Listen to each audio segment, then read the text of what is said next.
Drainage line तुंबल्याने अनेक ठिकाणी सांडपाणी रस्त्यावर वाहत आहे।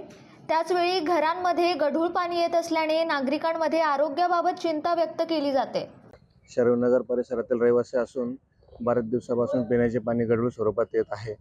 तरी त्यामुळे इथे बऱ्याच नागरिकांना पोटाची समस्या व साथीचे आजार, डासांमुळे आणि परिसरातील बरीच अस्वच्छता असल्यामुळे डासांचं प्रमाण खूप वाढलं असल्यामुळे आम्ही बऱ्याच वेळा तक्रार करून सुद्धा महानगरपालिकेचे कर्मचारी इकडे येत नसून तुम्ही लवकरात लवकर त्या समस्यांचं निराकरण करावे। तसंच या परिसरात गतिरोगाची समस्या असून आम्ही त्या संदर्भातही वारंवार त्यांना सांगितलेलं असून त्या संदर्भात लवकर तुम्ही दखल घ्यावी अशी आमची विनंती आहे। वारंवार तक्रारी करूनही कायमस्वरूपी उपाययोजना होत नसल्याचा आरोप नागरिकांकडून केला जातोय। महानगरपालिकेने तातडीने ड्रेनेज दुरुस्त करावी, त्याचबरोबर शुद्ध पाणी पुरवठा सुरू करावा अशी मागणी नागरिकांकडून केली जाते।